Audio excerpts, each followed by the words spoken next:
Upat na ang nakanaso ni sa Kabisayan tungod sa tipdas samtang taliwa sa gilusad nga measles outbreak response immunization ubos pagihapon ang misanong sa pagpabakuna. Adunay live update si Luan Merondina. May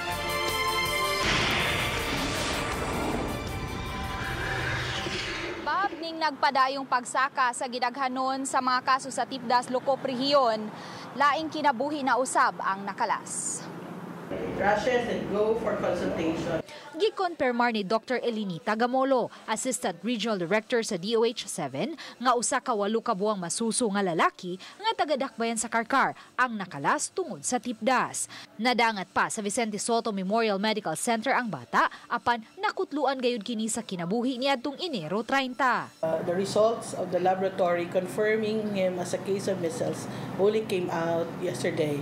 That's why usap pa siya na tally as part of the measles cases na namatay. Same with the previous 3 nga namatay.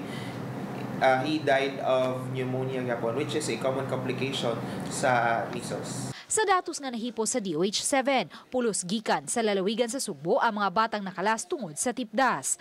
Unang kaso ang gikan sa Mualboal, usa gikan sa San Francisco Camotes o gikatulo sa Pinamungahan. Labing daghang kaso usab sa tipdas, gikan sa lalawigan sa Sugbo.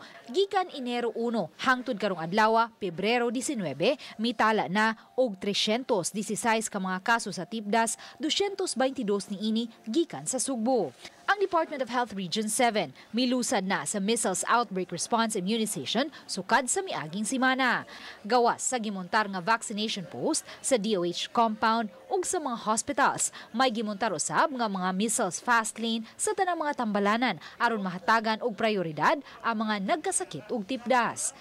Sukad gisugdan ang measles outbreak immunization response niadtong Pebrero 12, 2.8% pa lang ang misanong ug nagpabakuna. Matud sa DOH-7, sa 371,197 ka mga target recipient sa measles vaccine, 10,577 pa lang ang nagpabakuna sukad Enero 12 hangtod kagahapon Pebrero 18. Naniguro na lang ko para safe sa apo. Nagpulat pa sa itong guidelines, nag-disseminate pa sa itong guidelines, nag-orient pa sa itong guidelines. And it also takes sometimes LGUs to prepare, especially sa manpower nato. Samtang gitataw sa Assistant Regional Director sa DOH-7 nga magpabiling anaa sa Code White ang mga hospitals hangtod sa buwan sa Marso.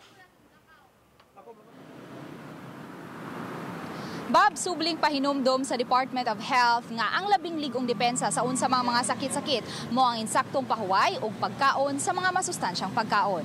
Ug so far, Bob, mao nang latest nga atong nahipos gikan dinhi sa gawas. Bob? Thank you so much, Samay, sa imong live report.